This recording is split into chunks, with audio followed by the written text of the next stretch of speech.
Hola, buenas tardes. Mi nombre es Luis Kawachi, responsable principal del Congreso de las Américas y responsable de muchos de los correos electrónicos que han recibido en los últimos meses. Es un honor estar aquí para dar inicio a este primer panel plenario, trazando el futuro de la educación superior en las Américas, perspectivas de organizaciones internacionales y multilaterales. Es para mí un honor dar la bienvenida a nuestros panelistas, amigos todos. Hoy nos acompañan el director del Instituto Internacional de la UNESCO para la Educación Superior en América Latina y el Caribe, Francesc Pedró, la directora del Centro Interamericano para el Desarrollo del Conocimiento en la Formación Profesional, Cinterfor, Ann Postuma, el director del Departamento de Desarrollo Humano, Educación y Empleo de la Organización de Estados Americanos, Jesús Yacomán, y nuestro anfitrión, moderador de esta sesión, el subsecretario de Educación Superior de Chile, Juan Eduardo Vargas. Señor subsecretario, usted tiene la palabra. Muchas gracias, Luis. Muy bienvenidos a este panel. Por supuesto que antes de dar la palabra a quienes me acompañan en este panel, yo algo les quiero comentar, pero de forma breve, porque no quiero excederme de los plazos que han sido establecidos para que cada uno de nosotros hablemos. Bien, nuevamente sean todos muy bienvenidos a nuestro país, aunque sea de una forma telemática. Bien, yo les quiero hacer una breve reflexión en torno a dos temas fundamentalmente. Primero, con relación a lo que ha sido el impacto de la pandemia en el sistema de educación superior y en particular en lo que dice relación con nuestra realidad, con nuestro sistema de educación superior.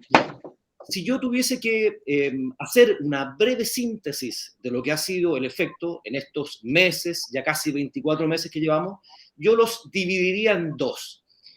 Primeramente me voy a referir a aquellas cuestiones de carácter negativo, pero para que todos podamos decir que estamos viendo, como decimos en Chile, el vaso medio lleno.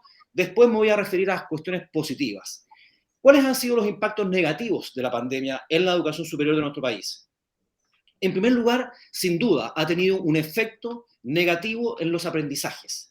De una u otra manera, procesos formativos que han sido diseñados para ser impartidos de forma presencial, que producto de la pandemia hayan tenido que ser cambiados de la noche a la mañana a un formato virtual, sin duda tiene un efecto en la calidad de los aprendizajes, en particular en lo que dice relación con aquellas actividades de carácter práctico.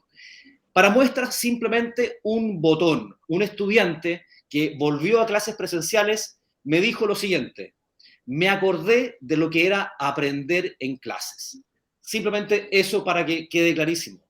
En segundo lugar, el efecto negativo tuvo también que ver con las titulaciones o egresos de los estudiantes, es decir, una serie de actividades, sobre todo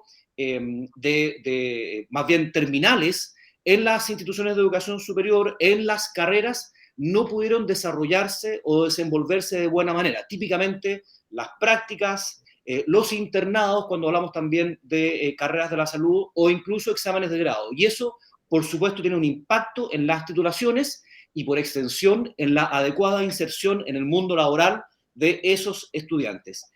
Y en tercer lugar, y esto creo que es sin duda lo más importante, el impacto en la salud mental de nuestras comunidades y en especial de los estudiantes. Si hay algo que ha afectado la pandemia es sin duda la salud mental de nuestros jóvenes. Y eso me preocupa sobremanera, porque los aprendizajes se van a recuperar, porque las titulaciones se van a hacer, pero la salud mental va a costar más tiempo que vuelva en cierta manera a la normalidad. Eso sin duda ha sido un enorme déficit que nos deja la pandemia. Pero por el lado, desde el punto de vista positivo, ¿qué cuestiones también nos deja? En primer lugar, hay que decirlo, toda esta tecnología que para nosotros ha sido, si bien era conocida, no era utilizada a este nivel o con este nivel de desarrollo en la educación superior.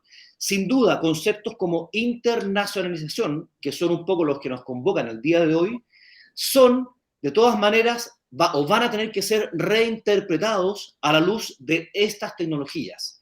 ¿Qué es lo que va a impedir que un profesor extranjero pueda hacer clases en nuestras salas, en nuestras instituciones? La distancia física ciertamente no va a ser un impedimento. Eso sin duda es algo positivo. Y de una u otra manera las instituciones de educación superior han reconocido que parte de lo que se ha tenido que hacer por razón de la pandemia va a quedar, va a permanecer en sus procesos formativos. Y adicionalmente, un dato interesante, la matrícula de educación superior el año pasado, primer año de la pandemia, se vio afectada, fuertemente afectada. Por primera vez en décadas, o desde que tenemos registro, hubo una baja en la matrícula, en la cantidad de estudiantes en la educación superior y en especial en la matrícula de primer año. Este año 2021, sin embargo, vimos algo distinto. Hay un incremento en la matrícula de educación superior y hay un incremento en la matrícula de alumnos de primer año. Y eso se explica fundamentalmente porque hay un nuevo segmento de personas no tan jóvenes, 30 años o más, que han decidido entrar a estudiar una carrera aprovechándose precisamente de estos medios remotos o semi-remotos. Es decir, aparece, digamos, de forma interesante un segmento de la población que probablemente ya trabaja y para el cual esta modalidad le es muy cómoda. Y eso también creo que amerita ser destacado. En segundo lugar, quiero comentarles muy brevemente que como sistema de educación superior nos encontramos como país abordando una serie de cambios importantes a nuestro sistema, que de alguna manera están modificando la fisonomía de la educación superior. Simplemente les comento que hay una serie de instituciones públicas novedosas. Esta subsecretaría, por ejemplo, es nueva. La Ley de Educación Superior, que se dicta, que se aprueba en 2018, establece la creación de esta subsecretaría, así también como la de una superintendencia. Eso, junto con otras cuestiones que están establecidas en dos leyes principalmente, son las que le están cambiando la fisonomía a nuestro sistema. Dicho de una manera sencilla, podríamos decir que nuestro sistema de educación superior se pone pantalones largos con esta nueva legislación. Y por último, para no extenderme más en el tiempo, quiero invitar a una breve reflexión respecto de los desafíos que nos impone la pandemia, digamos, o qué es lo que nos va a dejar la formación post-pandemia. Y ese es lo siguiente, yo un poco quiero llamar a la reflexión. Si hay algo que hemos podido ver durante esta pandemia, es que no solamente los procesos formativos, sino que gran parte de la actividad en nuestros países ha podido desarrollarse.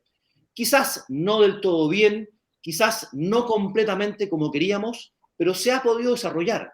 Todos tenemos conocidos que desde sus realidades, desde el mundo privado, desde sus empresas, han podido seguir trabajando desde una forma remota o telemática. Con esto, ¿qué es lo que quiero transmitir? Es que hemos podido evidenciar que el trabajo remoto, si bien no puede abarcar toda la realidad de un país, sí puede ser realizado a distancia. Y en algunos casos puede ser realizado de muy buena manera. Pues bien, esto de una u otra manera lo que está mostrando es que nuestros jóvenes, nuestros profesionales, el día de mañana tienen que prepararse, por supuesto, para poder desempeñarse de buena manera en un mercado laboral, en nuestro mercado laboral. Sin embargo, este mercado laboral ya va a ser mucho más amplio, mucho más global. Nuestros jóvenes van a tener que competir también con otras personas que desde otros países del mundo van a poder desarrollar o desempeñar labores en nuestro país. O visto de otra manera, tenemos el desafío de formar a jóvenes que deben poder desempeñarse en términos laborales en cualquier parte del mundo. Son pocos los trabajos ante los cuales no va a haber una posibilidad de poder desempeñarlos en otras partes del mundo. Eso, en definitiva, para mí, se me hace como uno de los desafíos más importantes que nos deja la pandemia. Por cierto, tendremos que evaluar qué parte de la tecnología dejaremos, cómo van a cambiar nuestros procesos formativos, pero si tuviese que pensar en términos de institución de educación superior, de sistema de educación superior, ¿cuál es probablemente el mayor desafío? Creo que es este. ¿Cómo hacemos para que en un contexto que a raíz, digamos, de estas tecnologías se vuelve cada vez más global, nuestros jóvenes estén formados de tal forma que no solamente sean competitivos para trabajar en nuestro país, sino también en cualquier país del mundo.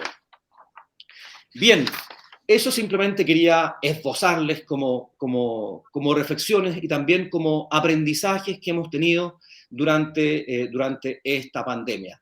Vamos a dar entonces ya inicio a la participación de nuestros otros panelistas que ya fueron presentados en forma previa.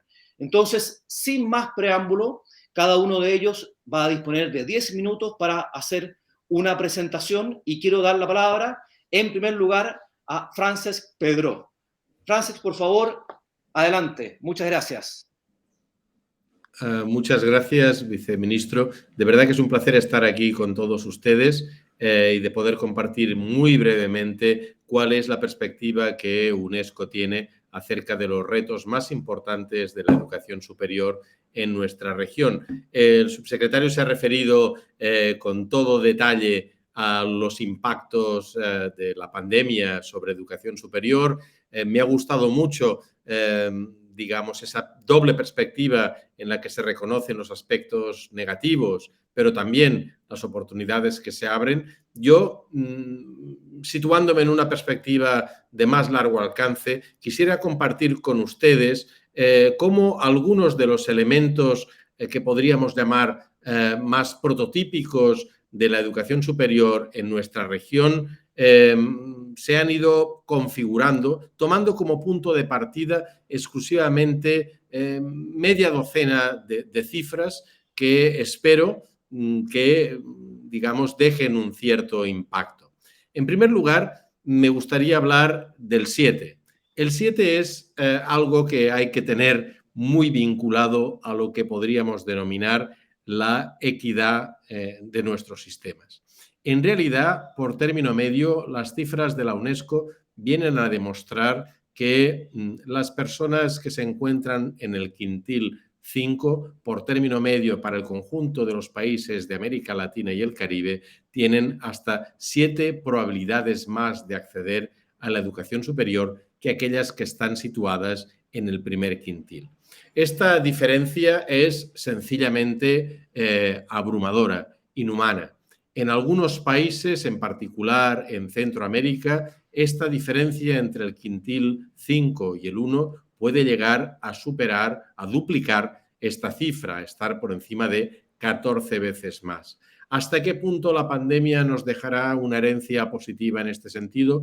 Todo apunta a que probablemente, en términos de equidad, habremos perdido lo que ganamos en las 2 pasadas décadas. Por tanto, cuidado porque la equidad seguirá siendo uno de nuestros principales problemas. Piensen que además en alguno de nuestros países el rango se sitúa tan abajo como 2, es decir, que la probabilidad de acceder es el doble, que sigue siendo una probabilidad abrumadoramente elevada, mientras que en otros países puede llegar hasta 18 veces. Esta es la realidad, por término medio, 7 veces. Primer problema, por tanto, la equidad. Segundo problema, un problema muy grave que tenemos de calidad. Yo no puedo referirme a aspectos que son muy conocidos de todos ustedes, como por ejemplo la relevancia de los programas que se imparten, porque esto no lo podría cuantificar. Me ha parecido que la cifra de 46% es suficientemente significativa porque nos recuerda el grave problema que teníamos y que todavía será más grave ahora durante la pandemia de baja graduación. Esto es tanto como decir que de cada 10 estudiantes que ingresan a nuestros sistemas de educación superior, apenas algo menos de 5 consiguen graduarse en lo que sería el periodo estimado más un año más. Es decir, tenemos un grave problema, que es un problema, por una parte, desde el punto de vista financiero, muy, muy grave para los países en la medida en que buena parte de nuestros países financian con fondos públicos una parte importante de la provisión de educación superior. Lo es también para las familias, pero más allá de esta preocupación en términos exclusivamente financieros, es una grave preocupación que de una u otra forma refleja la pérdida de calidad en los recursos humanos de nuestros países. Solo si consiguiéramos elevar esta cifra del 46 hasta el 75%, conseguiríamos efectivamente unos recursos humanos a disposición del crecimiento económico, del progreso de nuestras economías cada vez más centradas en el conocimiento, que funcionaría como una verdadera plataforma. Ahora estamos en una situación realmente crítica con un grave problema también de calidad. Tercera cifra importante, 38%, y esta tiene mucho que ver, como ha dicho el vicesecretario también, con el tema que nos ocupa hoy, que es el tema de la internacionalización y en parte también el de la movilidad. ¿Qué será de la movilidad? ¿Qué ha sido de la movilidad internacional durante el periodo de la pandemia? Todavía no tenemos cifras que nos hablen del impacto, pero sabemos que en aquellos países de fuera de la región que se caracterizaban por atraer al número más importante de estudiantes, las pérdidas durante el año pasado fueron equivalentes al 75%. Y en muchos casos los países todavía no han abierto al 100% sus fronteras. En nuestro caso teníamos ya un grave problema y es que apenas algo más de un tercio de los estudiantes de nuestros países que decidían salir al extranjero para completar la formación, apenas algo más de un tercio encontraba un buen destino en un país de la región, que típicamente el que más atraía a los estudiantes de la propia región era Argentina. ¿Qué habrá sucedido? Desde luego, ahora las cifras a día de hoy son de una congelación absoluta de la movilidad. ¿Saldremos reforzados desde esta perspectiva? Bueno, nosotros pensamos que, como ha explicado muy bien el vicesecretario, la tecnología ha ofrecido vías para la movilidad virtual que esperemos que formen parte de un replanteamiento en profundidad de lo que es la movilidad y también la internacionalización. Debemos considerar que la tecnología puede ayudar también a democratizar la movilidad. Recuerden que en nuestra región apenas algo menos de un 2% de los estudiantes, apenas algo menos de un 2% de todos los estudiantes de educación superior se benefician de algún tipo de movilidad. No hace falta que les diga hasta qué punto esta cifra es baja desde el punto de vista también de la equidad. 22%, y esta es, me parece, una cifra bastante positiva, en el sentido de que ya antes de la pandemia aproximadamente algo más de una quinta parte, casi una cuarta parte de nuestros docentes en toda la región estimaban que sus estrategias docentes habían cambiado mucho en los 5 años anteriores, en la prepandemia. ¿Qué podríamos decir ahora de este experimento universal pero mal diseñado de uso intensivo de la tecnología? Pues probablemente esperamos, como muy bien se ha indicado, que deje un pozo positivo en este ímpetu por el cambio pedagógico que ya estaba presente en nuestra región, como acreditan precisamente estas cifras. Nosotros esperamos que efectivamente la tecnología haya venido para quedarse más allá de lo que es la respuesta de emergencia, que todavía estamos teniendo en muchos países y que permita avanzar hacia una mayor flexibilidad que algunos hacen equivaler con una oferta híbrida. Quedará sin duda mucho que hablar. Y finalmente, me gustaría compartir con ustedes una cifra de la que no dispongo, pero que es indicativa de nuestra preocupación en UNESCO, que es qué sabemos, o prácticamente nada, de los retos de la sostenibilidad en educación superior, que para nosotros es verdaderamente la frontera. Las instituciones de educación superior no solo son en las mismas instituciones en las que se debe vivir y trabajar y estudiar desde el paradigma de la sostenibilidad, sino que son importantes ejemplos vivos para sus comunidades, para sus economías, para sus países, de cómo se puede organizar una provisión de un servicio público con la más alta calidad desde el punto de vista de sostenibilidad y además hasta qué punto se puede conseguir un efecto positivo sobre esa comunidad, sobre esa economía, investigando precisamente cómo conseguir hacerla más sostenible. En el futuro, la sostenibilidad será clave para garantizar no solo la competitividad de nuestras economías, sino también el bienestar de nuestras personas, tal y como acreditamos en los Objetivos del Desarrollo Sostenible. En fin, con estas pocas cifras he querido compartir con ustedes cómo desde la UNESCO vemos los retos que ya estaban ahí antes de la pandemia y que probablemente ahora en más de una oportunidad seguirán presentes. En las ronda de intervenciones me encantará compartir con ustedes de qué forma desde nuestro instituto intentamos dar una modesta respuesta a estos retos. Muchas gracias. Muchísimas gracias, Frances. Muy interesante la presentación. Me encanta esa modalidad de poner simplemente cifras que te lleven a pensar y un poco a reflexionar en torno a lo que planteas, digamos. De hecho, muy brevemente, pero en definitiva, uno de los desafíos que tú nos pones, digamos, o nos expones, es el que dice relación con pasar de una mirada en la que hemos privilegiado el acceso a la educación superior a una mirada en la que hoy día, ya teniendo bastante garantizados accesos, pongamos la mirada en la graduación o titulación de quienes acceden a la educación superior.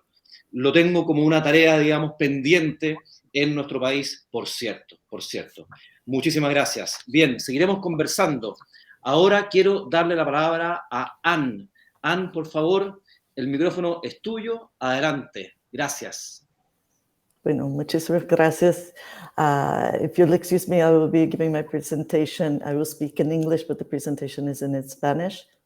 First starting off, of course, I would like to thank Kai, and especially to David Julien, and with the support of Luis Kawachi, for the kind invitation to participate in this plenary session.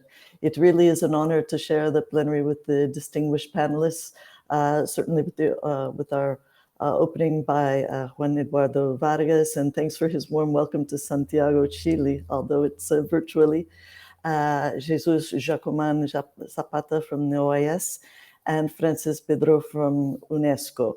And it's perfect for me to follow his excellent presentation, which has already provided a panorama on major trends, impacts, and therefore our challenges in the region. So my name is Anne-Caroline Postma. I'm the director of ILO Sintafor, which is the Inter-American Center for the Development of Knowledge in TVET, which is located in Montevideo, Uruguay, and is part of the International Labour Organization. So we'll already see here what we present you see this map, just a few words about Sintafor and how we work. Sintafor was created nearly 60 years ago by the ILO in response to a request from Latin American countries and their TVET institutions, in other words, the technical and vocational education and training institutions in our region. Throughout Latin America, the Caribbean, the Iberian Peninsula, Spain, Portugal, plus Cape Verde. Sintafor now counts on a network of over 60 member institutions throughout this region. Sintafor provides technical assistance and knowledge to promote economic and social development through its focus on technical and vocational skills development, with the conviction that this is really the only solid and sustainable way to develop, grow, and adapt to all of these unfolding needs and realities of productive development and the future of work that lies before us. Sintafor is the only institution in our region that is specialized in TVET and that coordinates the scale of a network of member agencies. And of course, being part of the ILO, we are a tripartite organization. That means that we provide technical assistance to governments, to employers' organizations, the private sector, and to representative trade unions. And I would say that in this current context, as we've seen, it only highlights the importance of our mission and mandate of what we do to work in promoting skills development for workers of all ages. So here in the context about the future of work and the acceleration and disruptions that we're experiencing, we could highlight a few of the key drivers of transformation in the world of work that are currently underway: technological development, climate change, demographic shifts, and globalization.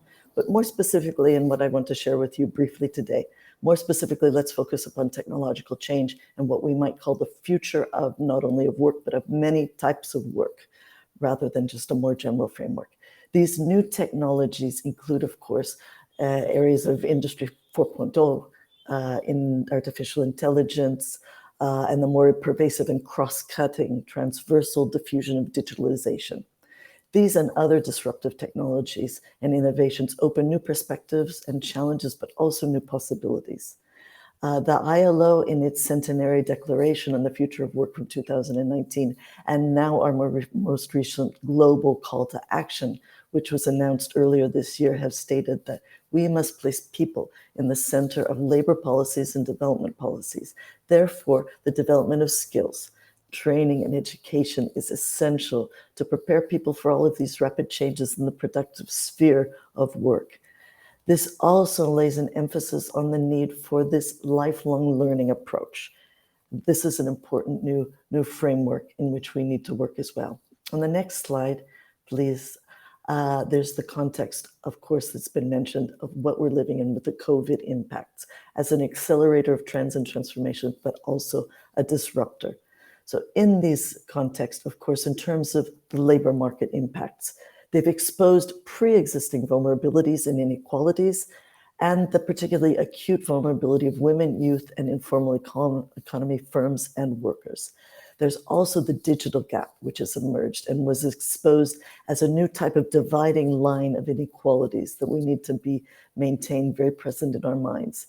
And also the early signs we've seen in the ILO, the early signs of economic recovery in our region is also associated with a 70% rate of informal work. So it's not what we would call decent work. These are informal jobs. Therefore, in this context, what's the meaning of why we're here today is to talk about education and skills development and how this stands out as a key and necessary part of a more integrated response to recover our economies and also our labor markets, and to provide this necessary productive restructuring and upgrading that needs to take place in our region if we are to recover and come back in a more effective and inclusive way.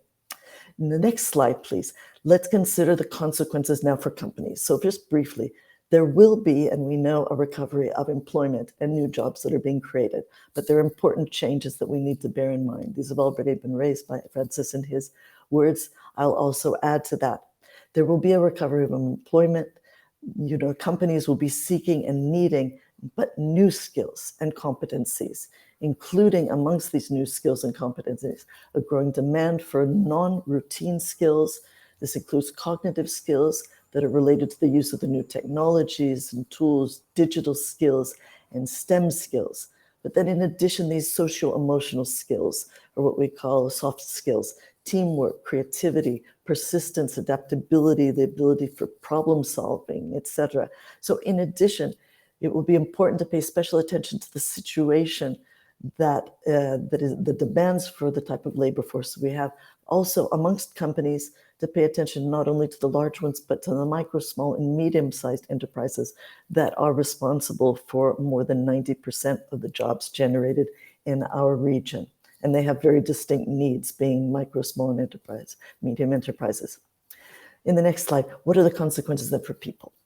There are great challenges concerning reskilling and upskilling, and as an effective way to adapt to these restructuring trends that are linked with the future of work, as I mentioned, and as this will continue to unfold and evolve. So in addition to these impacts of COVID in the labor market, there are the transformations that we've already identified for the future of work. And these are all necessary not only to get a job, but to maintain employability. In this context, as I've mentioned, the issue of lifelong learning as an approach now takes on particular importance. There are important implications for the governance of education and of TVET under lifelong learning, also important issues concerning the financing of lifelong learning, as well as the participation of the social partners, as I said, of government, not only of governments, but of representatives of the private sector and of workers themselves, and the type of learning that's involved. There are these important cognitive skills involved that I've mentioned, and the emphasis on digital skills, but also these soft skills. And of course, what will be then emerging are these skills gaps with the labor force. And this takes on particular importance in this context of how do we address not only skilling and upskilling, reskilling, but skilling, lifelong learning. In our region of Latin America, there is the need to also bear in mind, as I've mentioned, increased inequalities and the risk of social and labor exclusion. We need to bear in mind additional interventions that may be needed to avoid this kind of exclusion. Now I'll move on in the next slide to a few of the important issues for implications for public policies. It will be important in this context, therefore, to promote a productive restructuring toward a basis in the knowledge economy and the requisite skills that come with the knowledge economy in order to use and successfully apply the new technologies in the workplace. There's also the need for policies to continue driving forward a labor market that values high skills and that provides incentives for activities that are conducted, the training by TVET institutions. There's also a need for a greater focus on practical and applied training, not so much abstract concepts, but really practical and applied skills and tools for working. So all of this comes together with a focus of what we would call broad-based skills and capacities that need to be bear in mind of how we're preparing the labor force for the post-pandemic recovery and the future of work.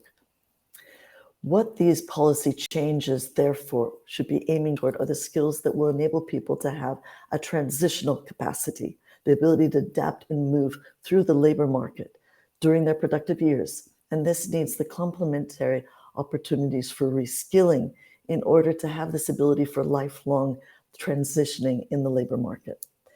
Then looking at vocational training and skills and public policies, therefore the role of public policies are particularly important in this regard. And also not only the skilling, but the need for inclusion of more and more groups that have been excluded previously, but also as a result of the pandemic. Now, therefore, in this context, what is required, and toward wrapping up, what it requires, and based on the experience of the ILO through its more than 100 years of existence, is that social dialogue is an effective process by which public policies can integrate the perspectives and needs of representative actors in the world of work and its workers and the representative actors of the productive sector, the private sector companies. It's fundamental to listen to business sector representatives in this context. So through this process of social dialogue, it is possible to achieve greater connection or fit between supply and demand for skills and for skilled workers. And now, especially in the context of the post-pandemic recovery for these skills for the future of work. And that would be an important part of the response to how to address and remediate skills gaps and how to participate in a better anticipation of future skills requirements. Here in my final slide, I would just like to, or my penultimate slide, I'd like to highlight a few points. We would then be looking at how we can work together more effectively and how we can then have a greater collaboration and synergy between the different actors. And this is very much what's connected to the ILO's work. For the next and final slide, please. What's the road ahead for us? What is the road ahead for us? There is a very welcome but necessary role for strengthening horizontal cooperation, not only between the TVET institutions in the Latin American region, and those are, many of them are members of our ILO Center for, but with tertiary and higher education institutions that are members here, in particular those that are focused on technical and technological education and who are members of the CAI network.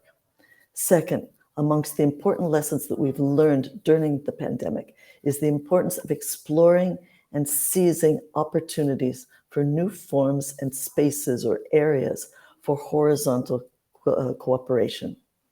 And in this light, at the third point, I come back to the point that ILO Center for is an office for technical assistance and knowledge exchange at the service of actors of the world of work. But we need to be responding to these emerging needs in the world of work.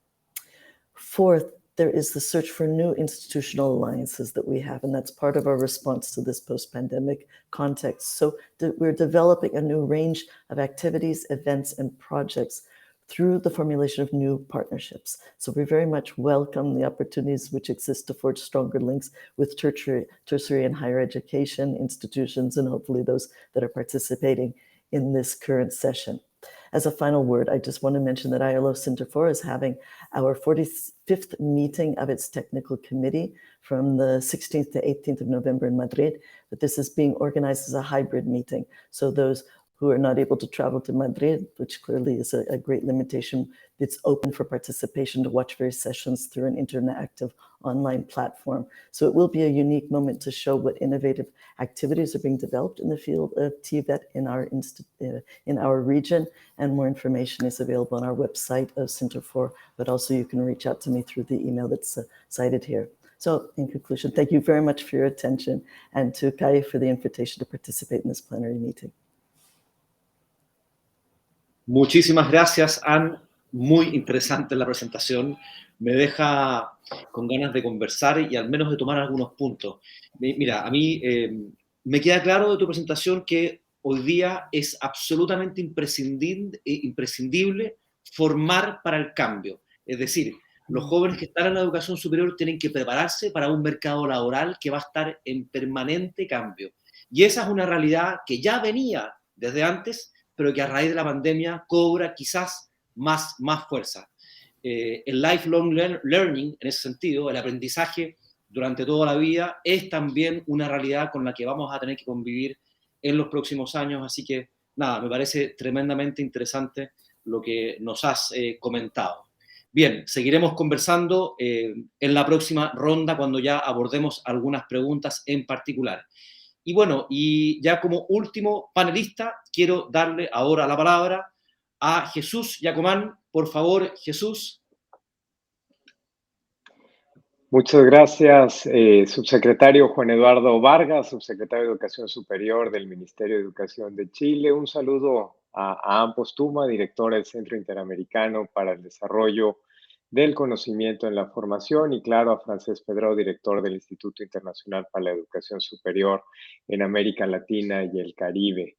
Permítanme pues agradecer al gobierno de Chile y al Congreso de la Nacional, en particular a David Julien, por invitarme a este importante panel titulado Trazando el futuro de la educación superior en las Américas, una perspectiva de las organizaciones internacionales y multilaterales. A mí me corresponde entonces, subsecretario, amigos, compartirles los trabajos que hemos venido realizando en la Organización de los Estados Americanos, en particular las actividades del Departamento de Desarrollo Humano y Educación y Empleo que a mí me toca encabezar.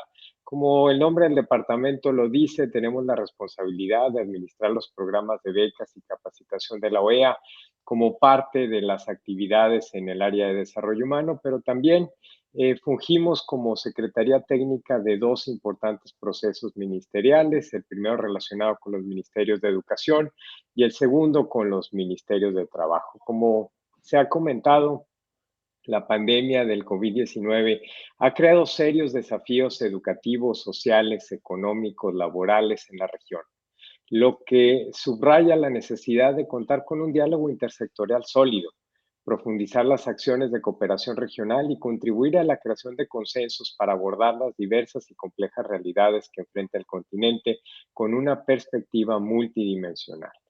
Los retos que nos enfrentamos siguen evolucionando y nos exigen una respuesta flexible y oportuna en estos contextos de cambio constante. Nuestros ministerios de educación, usted lo sabrá mejor que yo, están avanzando sobre bases sólidas y permítame explicarme.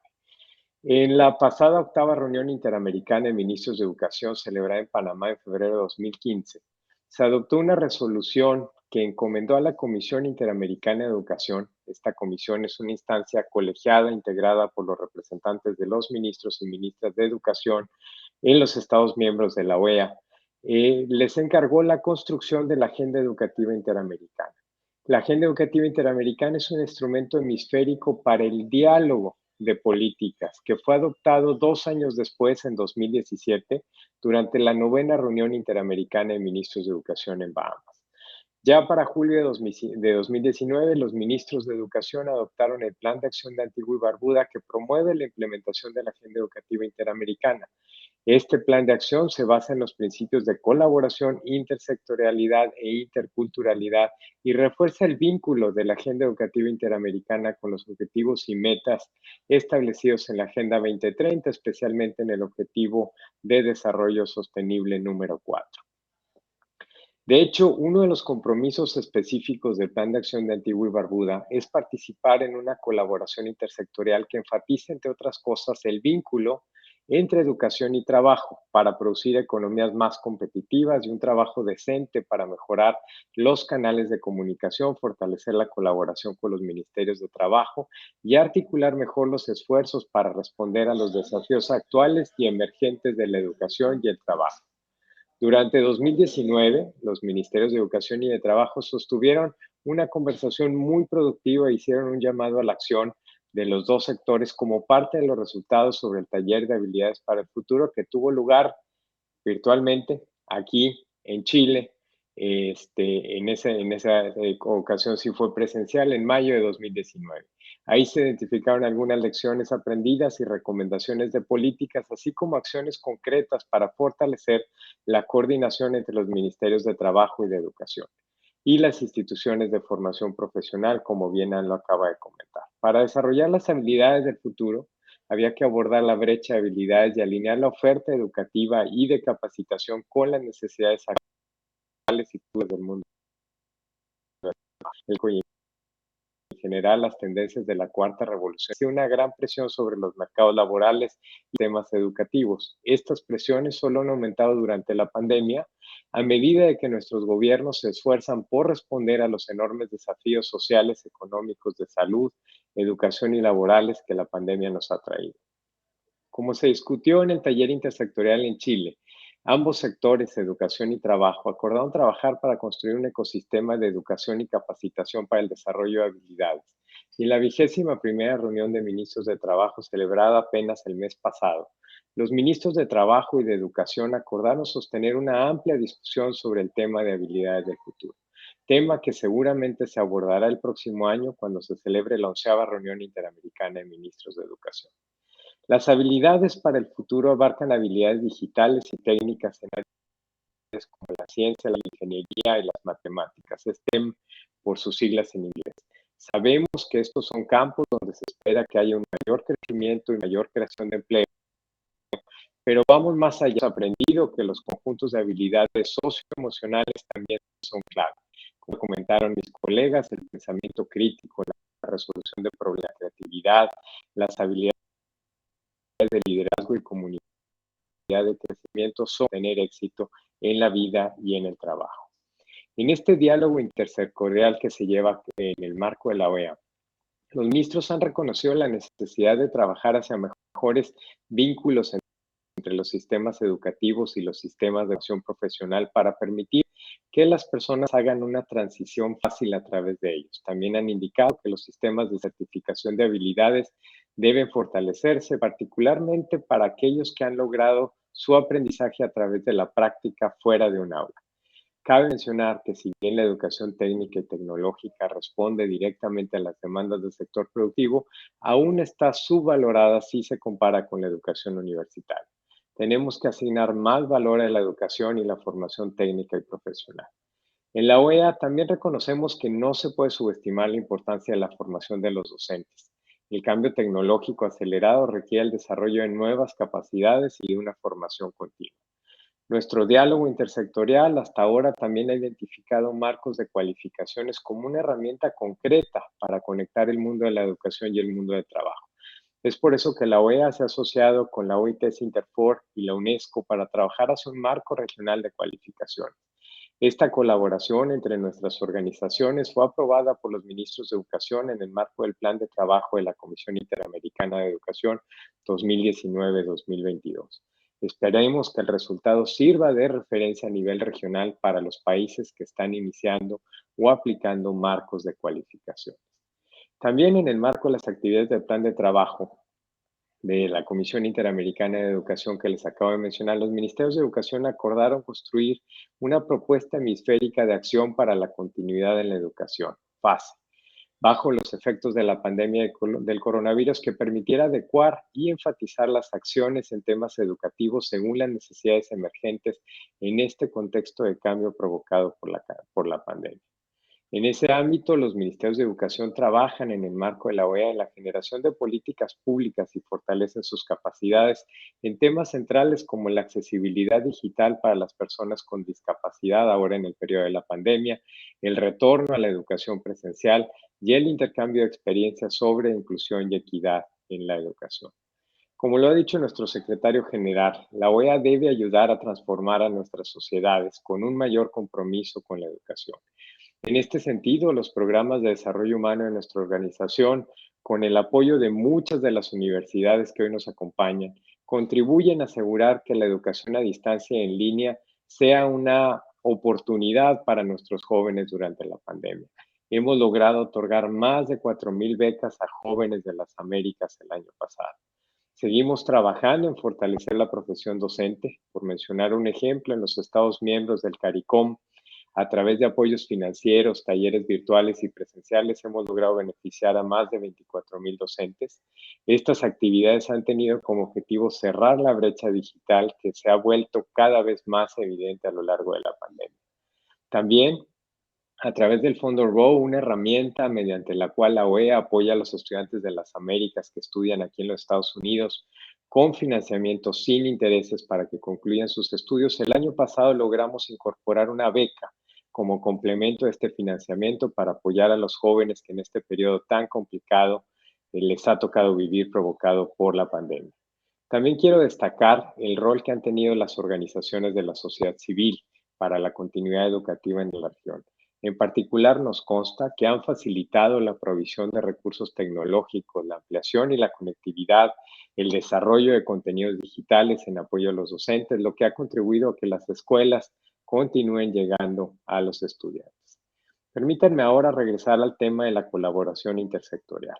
Dado el progreso registrado desde 2015 en este diálogo entre ministerios de trabajo y ministerios de educación, en el marco de la 10ª reunión interamericana de ministros de educación celebrada en 2019, los ministros de educación formalizaron el trabajo intersectorial ahora con los ministerios de salud.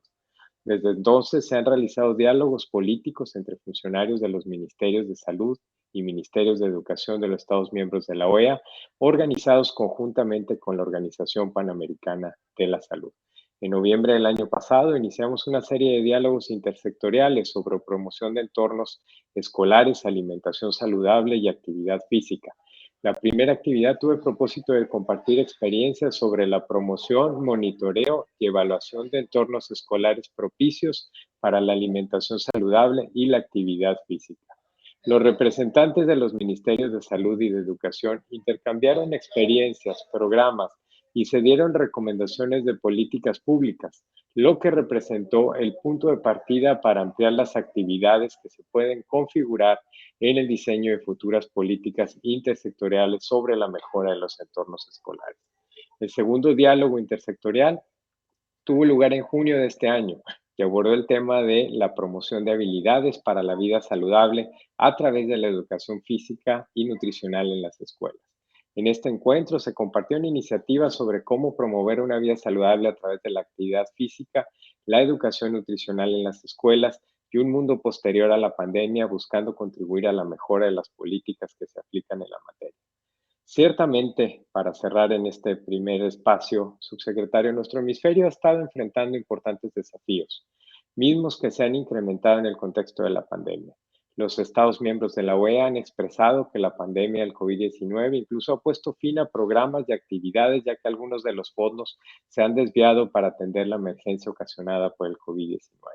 En este contexto, para la OEA es fundamental promover respuestas multisectoriales a los retos que se presentan en nuestra región. Es por ello que seguiremos impulsando el diálogo sobre políticas públicas y los intercambios de experiencias entre ministerios de educación, de trabajo y salud, buscando en los próximos años seguir ampliando esta colaboración con otros sectores como agricultura, seguridad social y medio ambiente, por mencionar algunos, con el propósito de optimizar la capacidad de los países para generar oportunidades de desarrollo y respeto a los derechos de sus ciudadanos. Muchas gracias. Muchísimas gracias, Jesús, por tan importante e interesante reflexión. Finalmente, los problemas que enfrentamos desde siempre posiblemente, pero quizás hoy más que nunca, son de tal complejidad que requieren necesariamente de una cooperación, de una visión multisectorial, tal como tú mismo lo haces ver, digamos. Este diálogo que ustedes propician entre educación y trabajo es sin duda tremendamente relevante para el sistema de educación superior. Si bien típicamente decimos que la formación técnica y la formación profesional son las que tienen una orientación esencial hacia el mundo del trabajo, eso también cabe o tiene un espacio sin duda en la educación de carácter universitario. Así que mis más sinceros agradecimientos por la labor que están llevando adelante. Bien, esto no ha terminado, así que vamos a pasar ahora a una ronda de preguntas. Así que nuestros panelistas, prepárense para el rigor de las preguntas que les voy a hacer a continuación. No, ustedes, bien, la idea es que generemos un espacio de diálogo y que en definitiva veamos esto como una oportunidad para discutir desde sus propias visiones, desde las instituciones en las que ustedes trabajan, que tienen este carácter multilateral, que veamos cuáles son los principales desafíos y que eventualmente nos permitan esbozar simplemente un plan de acción con relación a esta visión compartida que debemos tener con respecto a las Américas. Voy a comenzar entonces con una pregunta para Frances que voy a leer. Permítanme que la lea porque es relativamente extensa. En un artículo publicado el 23 de septiembre con motivo del reporte Perspectivas sobre los retos del acceso y la equidad en la educación superior, usted observa la menor, abro comillas, la menor presencia que tiene la educación superior en los debates internacionales. Y la menciona porque esta ausencia impide que la comunidad internacional tenga en cuenta a la educación superior como palanca para el desarrollo y reduce las oportunidades de cooperación multilateral, especialmente sur-sur, y la creación de redes regionales que puedan promover el aprendizaje y la colaboración entre pares. El tema de este congreso, CAEI Chile 2021, hace precisamente un llamado a trazar el futuro para fortalecer la comunidad global de conocimiento. En ese contexto, ¿cuál es el llamado que hoy quiere compartir con la comunidad interamericana de educación superior aquí reunida? Muchas gracias.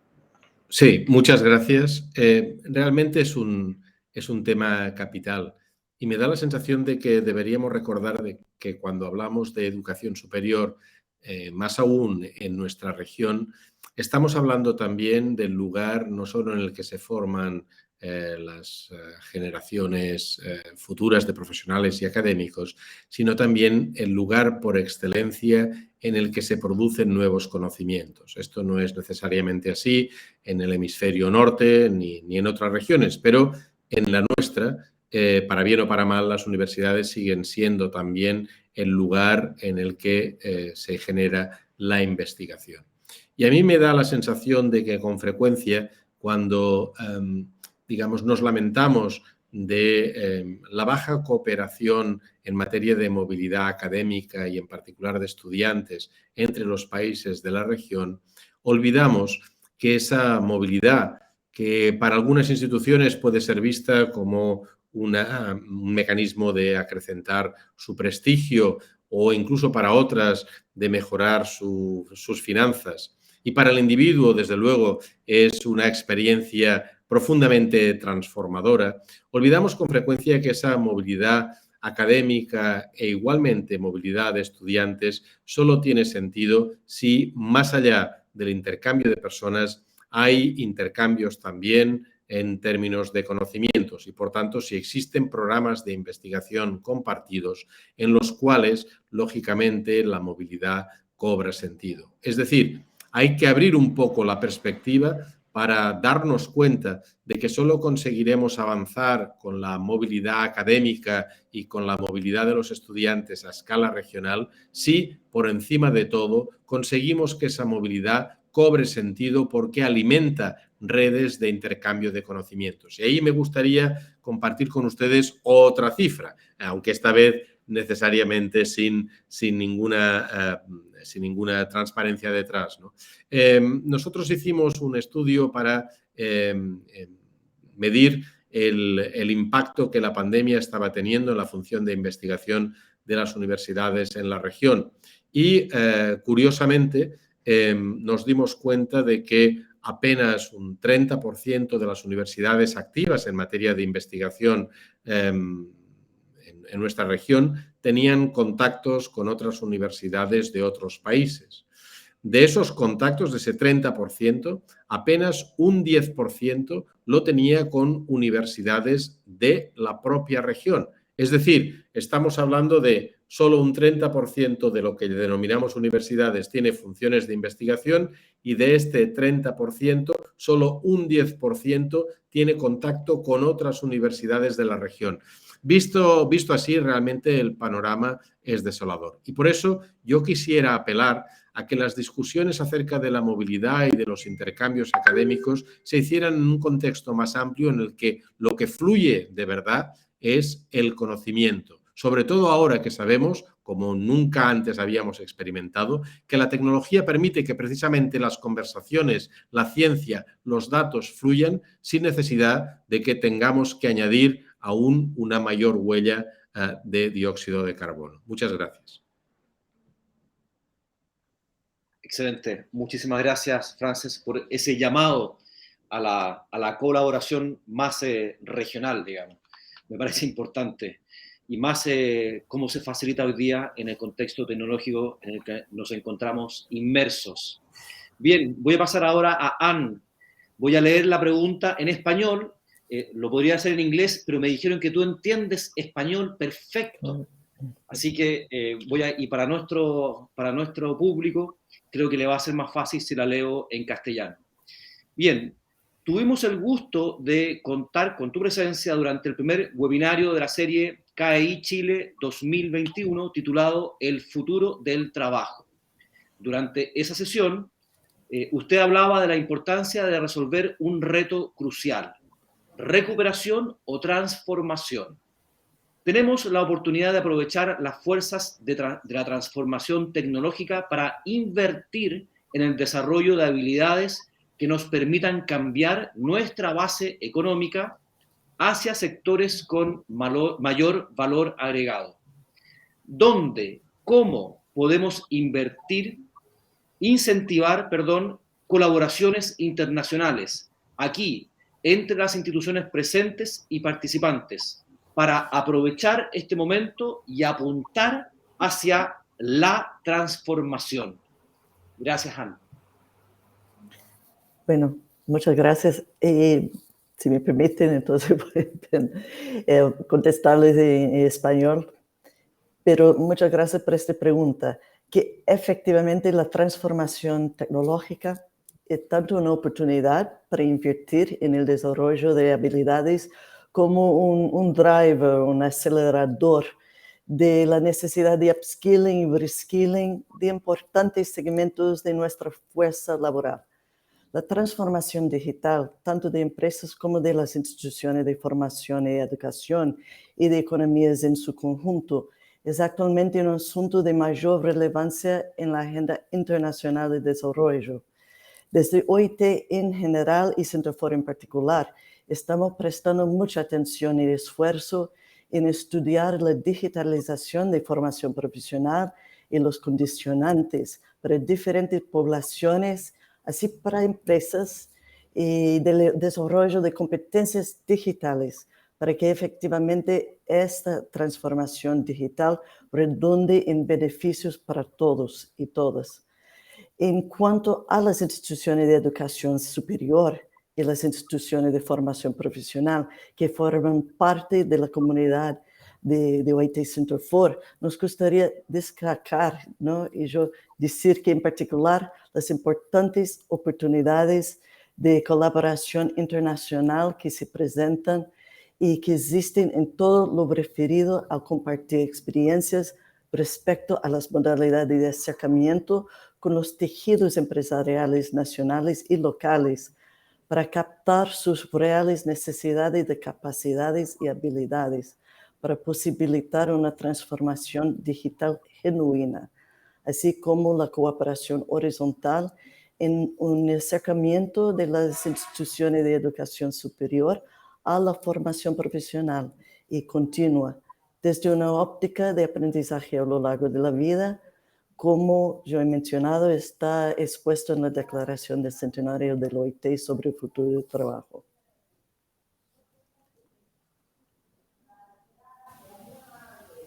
Muchas gracias, Anne, por tu respuesta y por hacer el esfuerzo de contestar en castellano. Se entendió perfectamente. Muchísimas gracias. Bien, y ahora voy a dar paso a la pregunta que le voy a hacer a Jesús. Dice así Jesús: la OEA, en alianza con los presentes, OIT, Sinterfor y UNESCO, trabaja en este momento en la construcción del marco regional de cualificaciones profesionales para América Latina y el Caribe. Sin duda, un ejemplo claro de una iniciativa intersectorial que enfatiza el vínculo entre educación y trabajo que comentábamos hace un rato. ¿Cómo ve la OEA las siguientes etapas de este gran proyecto regional? Gracias, Jesús. Gracias a usted por esa pregunta. Es correcto, como lo mencioné en las palabras al principio, desde hace tiempo y liderados obviamente por la OIT, Sinterfor, y por eso me complace también en estar en este panel con Anne. Hemos venido trabajando, la OEA, OIT, Sinterfor, UNESCO, en esta idea de crear el marco regional de cualificaciones. A manera de antecedente, en los últimos 5 años, varios países de la región han iniciado ya la implementación de los marcos nacionales de cualificaciones, entre ellos obviamente su país, Chile, Costa Rica, Colombia, República Dominicana y Panamá. En el caso del Caribe es un poco diferente. Ellos cuentan con algo que le llaman el CARICOM Qualifications Framework desde 2015, que es una herramienta de armonización y de referencia para que ellos mismos ya desarrollan sus marcos nacionales. El grado de avance en las experiencias nacionales permite detectar ya algunos factores homogéneos en la estructuración y niveles y descriptores. Factores como la movilidad intra y extrarregional hacen necesaria la disposición de herramientas para facilitar esta lectura internacional de las cualificaciones. Francés se ha referido varias veces a sus intervenciones y estamos completamente de acuerdo con eso. La experiencia europea también ha ayudado a la elaboración de marcos en diferentes países, además de generar un comparador y un mecanismo de aseguramiento de calidad que facilita la movilidad y la homologación de las cualificaciones. En América Latina y el Caribe, además de necesitar una herramienta de comparación y orientación regional, el incremento de las corrientes migratorias ha sido un factor que presiona crecientemente la necesidad de definir herramientas para la homologación y el aseguramiento de las cualificaciones. UNESCO ha seguido de cerca la aplicación de los marcos nacionales de cualificaciones en el mundo y ha generado un comparador conocido como el World Reference Levels que pueden ayudar en esta tarea. En la OEA trabajamos muy de cerca con sus ministerios, con los ministros de Educación y los ministros de Trabajo, a través de los procesos de diálogo político que ya comenté y en múltiples ocasiones de cooperación. Esto nos ha permitido promover una mayor articulación entre ambos sectores. Sinterfor OIT tiene una amplia experiencia en apoyar a los países en iniciativas de esta naturaleza y ha desarrollado ya varios cursos y actividades de capacitación en la materia.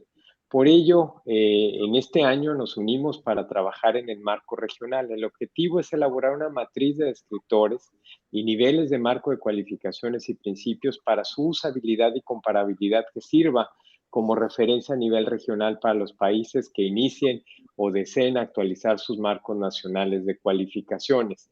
Dentro de los pasos que hemos dado, usted hacía esa referencia en la pregunta, es crear un curso virtual titulado Avanzando el Marco Regional de Cualificaciones. Este curso lo hicimos este año, fue liderado por Sinterfor y finalizó hace poco más de un mes con excelentes resultados. Fue enfocado a los que ven el tema de los marcos de cualificaciones, tanto en ministerios de educación como en ministerios de trabajo, porque creemos que esto nos va a permitir, desde lo técnico, contar con personas capacitadas para acometer la tarea de elaborar el marco regional. Desde lo político, que es la otra esfera que tenemos en la organización. En la reciente reunión de ministros de trabajo, que le llamamos la Conferencia Interamericana de Ministros de Trabajo de la OEA, los ministros de trabajo aprobaron un plan de acción que dice explícitamente alentar a OIT, Interfor, OEA y UNESCO a que continúen trabajando en el desarrollo de un marco regional de cualificaciones a nivel de las Américas que oriente el diseño y la implementación de los marcos nacionales de cualificación. Es decir, los gobiernos han expresado su interés y compromiso regional de apoyar el marco regional, lo que nos da bases sólidas para seguir trabajando, explorando financiación y coordinándonos con OIT, Interfor, con UNESCO y también con IESALC en esta tarea. Eso sería lo que yo le podría comentar, subsecretario. Muchas gracias. Gracias a ti, Jesús. Interesante el trabajo que se ha desarrollado en torno a los marcos de cualificaciones y en particular el que están haciendo ahora ustedes para América Latina y el Caribe. Voy a hacer una confesión, un converso respecto de la utilidad que tienen los marcos de cualificaciones. Es decir, pasé de una etapa en la que no era tan fanático de los marcos a una etapa en la cual me he convencido, en este trabajo sobre todo, de la importancia de contar con marcos de cualificaciones y sobre todo de su permanente actualización. Así que gracias por ese trabajo, Jesús, y perdonen esta confesión que les hago en este contexto. Bien, no se me vayan todavía porque queda una pregunta, y esta es abierta para todos, así que sin orden, sino que quien quiera tomar la palabra, por favor, siéntase con libertad para hacerlo. La pregunta es la siguiente: subrayando el tema central de este Congreso de las Américas sobre Educación Internacional, encontramos un mensaje, una convocatoria a cada una de las instituciones de educación superior reunidas en este Congreso, a sus líderes, profesores y a cada miembro de su comunidad académica, a un llamado, digamos, a reflexionar sobre las maneras en que podemos crear conciencia, promover o impulsar la Agenda 2030 de las Naciones Unidas en torno a los Objetivos de Desarrollo Sostenible. Un llamado que, de hecho, fue realizado por el profesor Jeffrey Sachs durante su conferencia magistral de inauguración el día de ayer. Como organizaciones multilaterales, algunos de ustedes forman parte del sistema de las Naciones Unidas, como entidades encargadas, pero también preocupadas por el avance de estos objetivos de desarrollo sostenible. ¿Cuál es de los 17 objetivos el que a ustedes, el tema que más les ocupa, y pueden referirnos a un programa o iniciativa propia de su organización que las instituciones pueden aprovechar para hacer su parte en el avance de los objetivos de desarrollo sostenible? Esa es la pregunta. Les pido que por favor puedan elegir, digamos, un objetivo y también un programa de su iniciativa que pueda servir también de provecho para que las instituciones de educación superior que están aquí presentes puedan aprovechar para poder aportar en este avance de los objetivos de desarrollo sostenible. Veo a Frances que ha levantado la mano, así que por favor, adelante. Bueno, muchas gracias, secretario. Mire, yo debería hablar en realidad como representante de la UNESCO del ODS 4, porque es el Objetivo de Desarrollo Sostenible del cual la UNESCO es custodio. Pero, si me permite, les voy a sorprender y voy a romper una lanza en favor del ODS 5. No porque considere que el 4 no es suficientemente importante, sino porque, en particular, en nuestra región tiene mucho sentido preguntarse acerca de dónde estamos en materia de equidad de género en educación superior. Y en este sentido me gustaría mencionar un programa que estamos desarrollando conjuntamente con The Times Higher Education, en el cual vamos a intentar poner negro sobre blanco que ha llevado a un número importante de universidades, no solo en nuestra región, sino a escala internacional, a mejorar la posición de la mujer dentro de lo que podríamos llamar la jerarquía académica. Ustedes saben que en nuestra región, como en muchas otras, hablamos de la ventaja femenina en educación superior, porque cuando miramos las aulas universitarias nos encontramos con que, por regla general o por término medio, hay más chicas que chicos estudiando, con diferencias en función del tipo de programa y de su orientación, pero en términos generales todos nuestros países tienen más chicas que chicos ingresando en la educación superior. Esa pretendida ventaja se esfuma en el momento en que esas jóvenes deciden incorporarse a la carrera académica, por no decir ya a lo que serían los puestos de responsabilidad en las universidades. Nosotros no podemos esperar, en el contexto de la Agenda 2030, a que de una manera natural la ventaja femenina en términos de estudiantes se traduzca dentro de un siglo o de 150 años en que por fin tengamos por lo menos la mitad de las universidades regidas por mujeres. Necesitamos actuar y por esa razón queremos poner negro sobre blanco qué han hecho aquellas universidades que han conseguido efectivamente avanzar sin, digamos, establecer cuotas, sino sencillamente incentivando el crecimiento en la carrera académica. ¿Qué han hecho esas universidades para conseguir tener cada vez más mujeres doctoras en ámbitos cruciales para la economía y típicamente masculinizados, como pueden ser el ámbito de la ingeniería o el ámbito de la física, por ejemplo, o el de las matemáticas, y al mismo tiempo, ¿qué han hecho también esas universidades para garantizar que las barreras que todos conocemos que se originan, de hecho, en el mismo momento en que se le regala el primer juguete a un niño o a una niña, esas barreras que empiezan justamente en esa elección, se rompan para conseguir que efectivamente nuestra población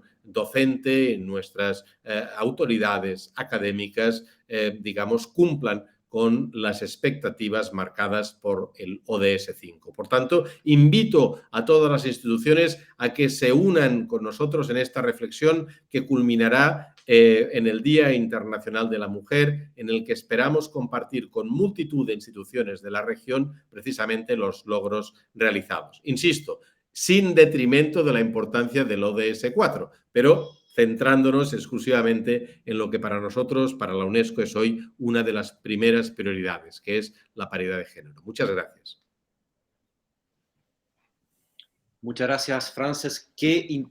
Me sorprendiste, pero es un temazo, digamos. Bueno, y podríamos tener quizás otro panel y dedicarle 1 hora y media, por lo menos, digamos, a conversar de esto.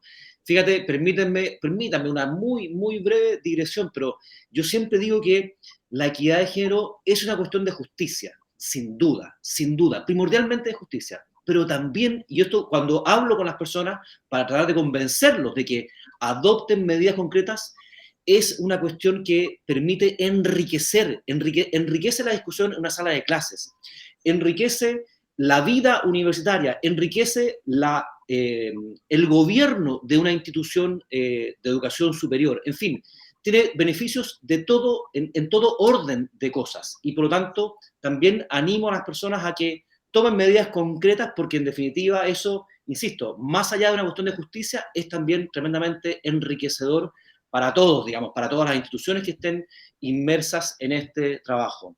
Te lo agradezco, Frances, que lo hayas planteado. Y bien, no sé si Anne o Jesús quieren responder la pregunta que planteé previamente o aportar algo. También les doy libertad. Si quieren hablar de otra cosa, no tengo problema. Todavía tenemos algunos pocos minutos, pero siéntanse con la libertad para hacerlo.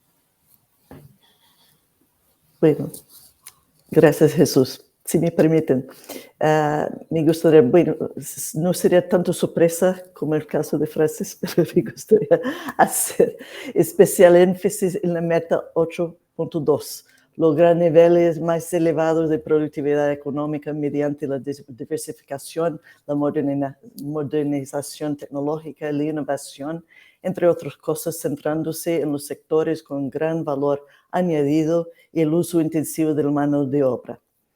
La razón para este énfasis es que la meta del ODS 8 está directamente asociada al quehacer tanto de Centerfor como servicio técnico especializado del OIT en formación profesional, ¿no?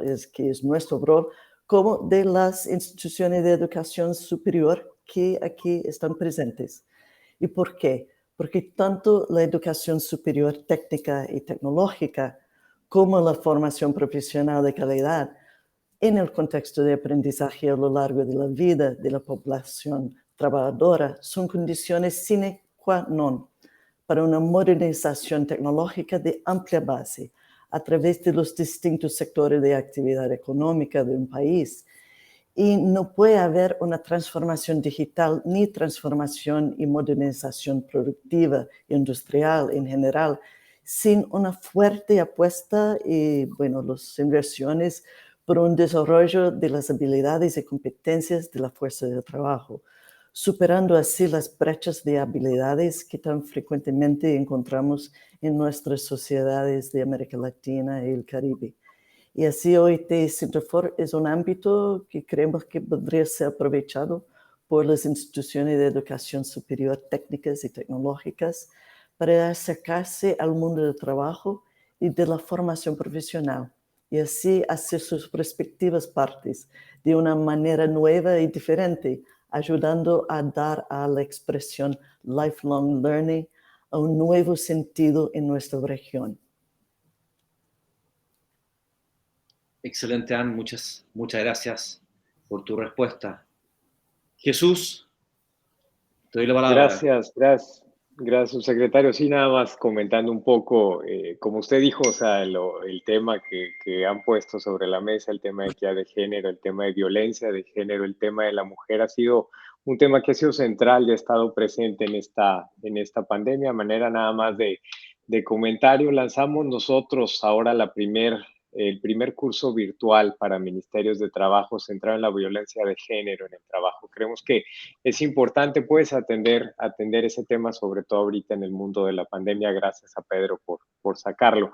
Regresando a la pregunta que nos hizo, si bien es cierto, he tenido la oportunidad, subsecretario, de comentar el trabajo que estamos haciendo OIT Center4, UNESCO, Orial y UNICEF.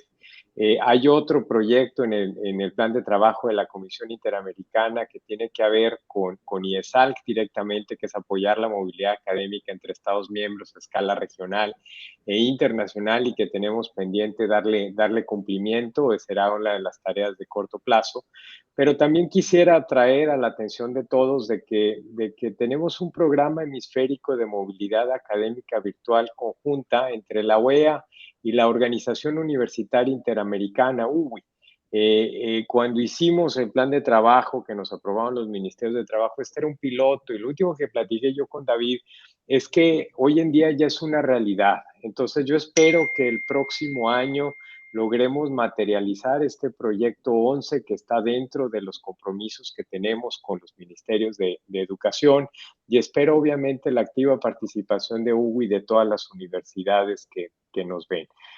No quiero dejar de lado la parte de diálogo político. En ese sentido, yo creo que también las universidades mucho nos pueden apoyar, lo han venido haciendo en el taller que tuvimos en Chile sobre futuro del trabajo. También tuvimos un espacio donde participaron las universidades. Y permítame cerrar con las siguientes reflexiones que creo que por mandato de ustedes, los Estados miembros de la organización, hemos en la OEA venido construyendo una metodología orientada a la acción y basada en 4 fortalezas. El primero son los procesos de diálogo intersectorial. Ya mencionamos educación-trabajo, que inició en 2015, educación-salud, que inició en 2019, con el fin de promover respuestas multisectoriales a los retos que se presentan en la región. La segunda, y es en donde tenemos muchas cosas que hacer también, los procesos de sistematización de conocimientos y experiencias sobre programas nacionales. Hay muchos programas locales que se generan que tienen el potencial de aplicación hemisférica, y el poder identificar este tipo de programas nos ayuda a fortalecer las políticas públicas de la región. En el tercero es donde yo quiero invitar a las universidades que nos escuchan de todo el hemisferio, y es esta construcción consensuada de conocimiento sobre el diálogo con los diferentes actores. Sin duda, las universidades son generadoras de conocimiento, generadores de idea, y sobre ese diálogo y tomando como base nuestra responsabilidad, que es el diálogo político en el hemisferio, consideramos que todos nos vamos a enriquecer a sumar las diferentes perspectivas, como las mismas que nos puedan presentar todas las instituciones de educación superior. Y la cuarta, con eso cierro mi intervención, estamos trabajando en reducir la brecha entre política pública y las acciones programáticas. Queremos llevar la política pública a la acción y fortalecerla a base de decisiones basadas en información.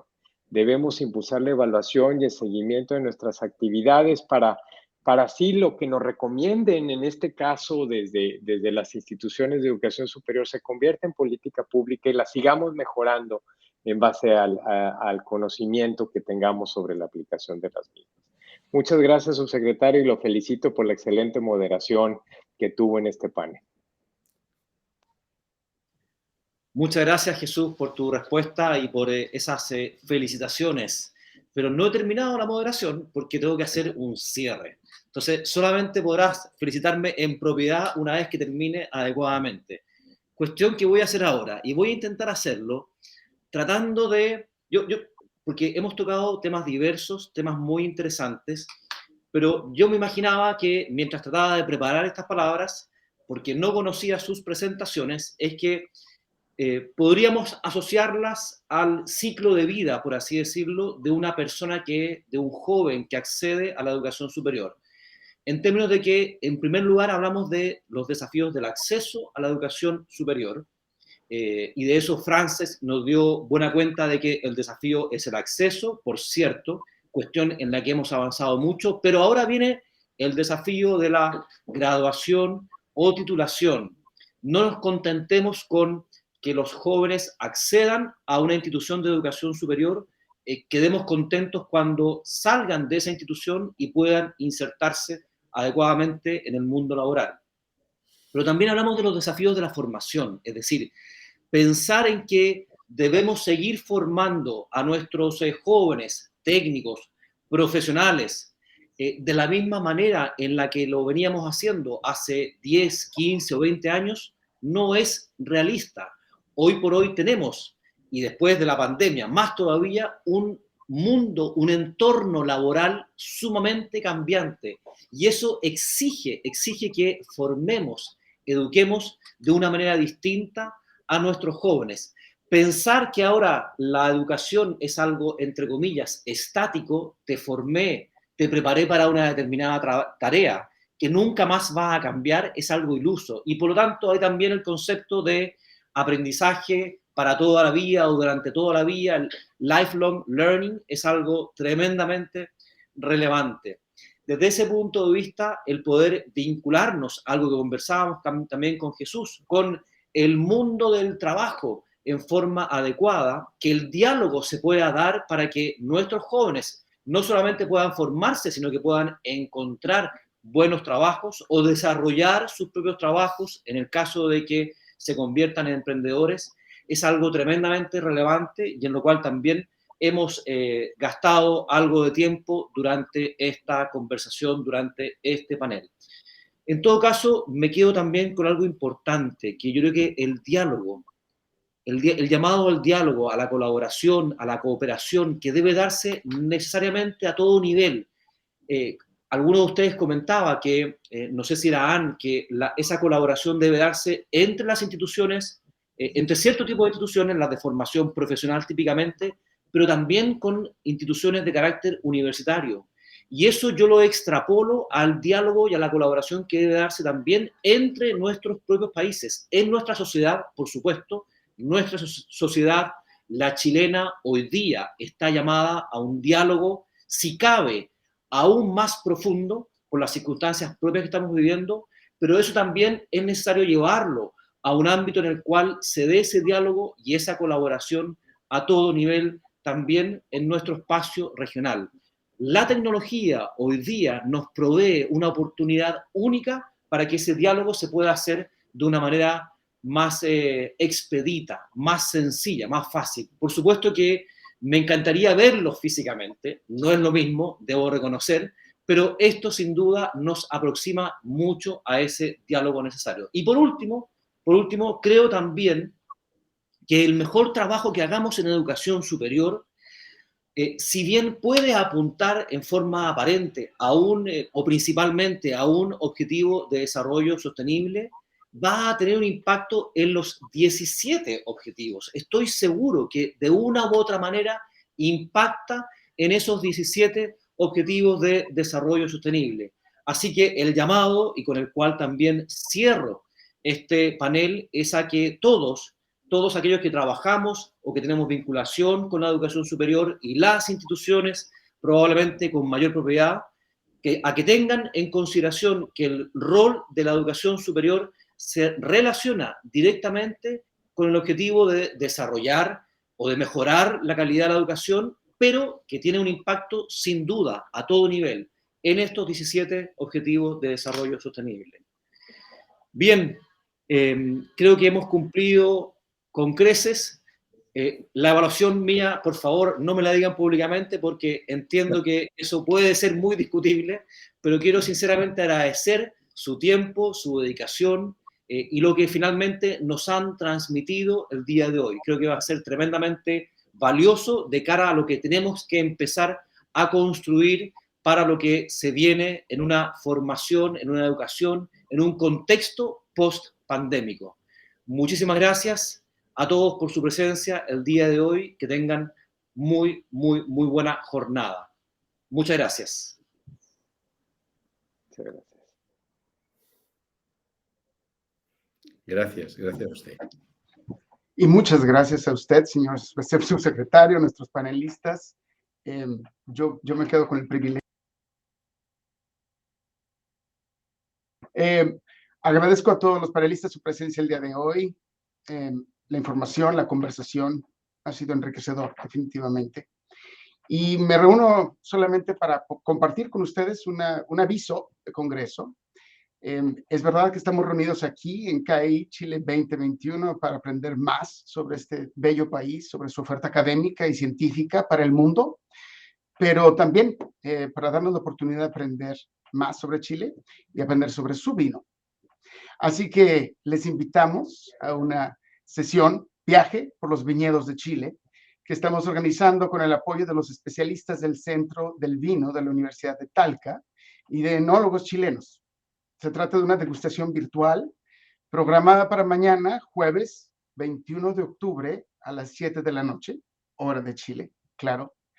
La sesión abrirá con una revisión histórica sobre la cultura del vino en Chile, para luego, acompañado de 3 enólogos de gran reconocimiento, pasar a una sesión de degustación de vino chileno. Así que vayan a su agenda, registren esta actividad, revisen la descripción y vayan a buscar su vino preferido. Nos dicen que es requisito para poder cumplir con los objetivos didácticos de la sesión. Que sigan disfrutando de CAI Chile 2021. Nos vemos en un momento más.